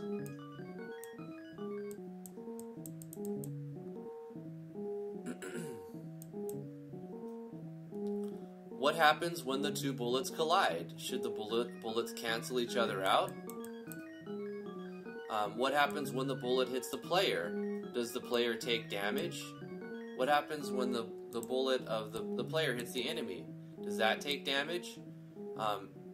Write your interactions for a collision, what's being created. Like, say you're making a spread shot, and you create a bullet that creates bullets. Well, you have to make your sub-bullets not the same bullets, otherwise you'll have an infinite spread. Like, say we're making a Contra-style bullet, right? And this bullet creates 3 more bullets. Well, if you have this object instantiate the same object, each of these are going to make 3 more. And then they're going to make 3 more, and 3 more, and 3 more, and 3 more. So you can't really make that work. The better route is to make this bullet create 3 different types of bullets, or 3 of a different type. And these bullets create 3 of a different type of bullet. And these little blue bullets, they don't do anything. Like, well, all they do is collide with an enemy. They don't create spread shot.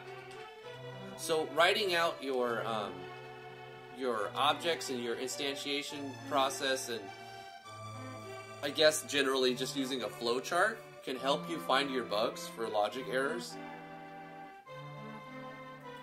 But anyway, guys, thank you so much for coming to the live stream. That's where we're going to end it for today.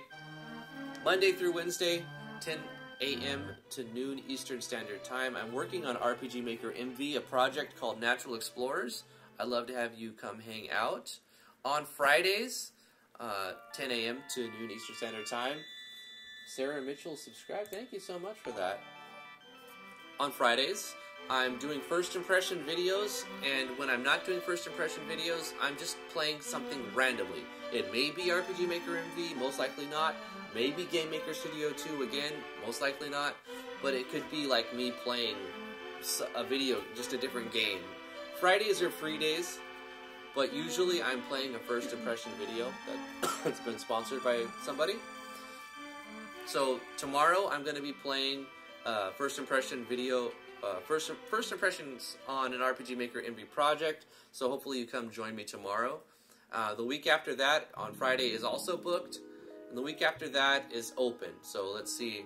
For the next 2 weeks, Fridays are going to be first impressions for RPG Maker MV. Thursdays are GameMaker Studio, where I just mess with my project and try to get better and relearn stuff. Thank you guys so much for coming to the live stream. Really appreciate it. If you want to come hang out, I have a Discord. The link is in the description below. And if you have any questions, just feel free to ask them in the Discord, and they will be answered. Most likely, there's enough people there now.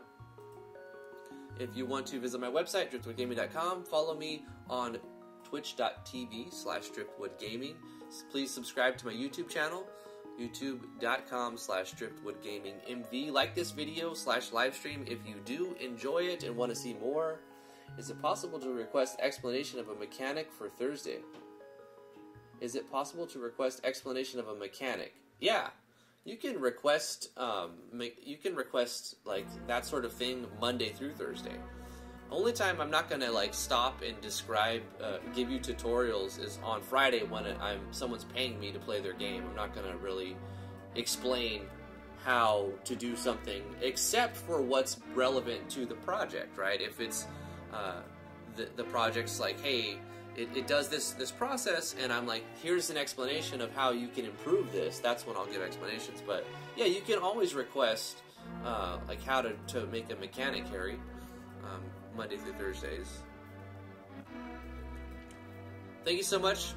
Please give this a thumbs up. We'll see you guys tomorrow at 10 a.m. Eastern Standard Time. Bye-bye. We made good progress today.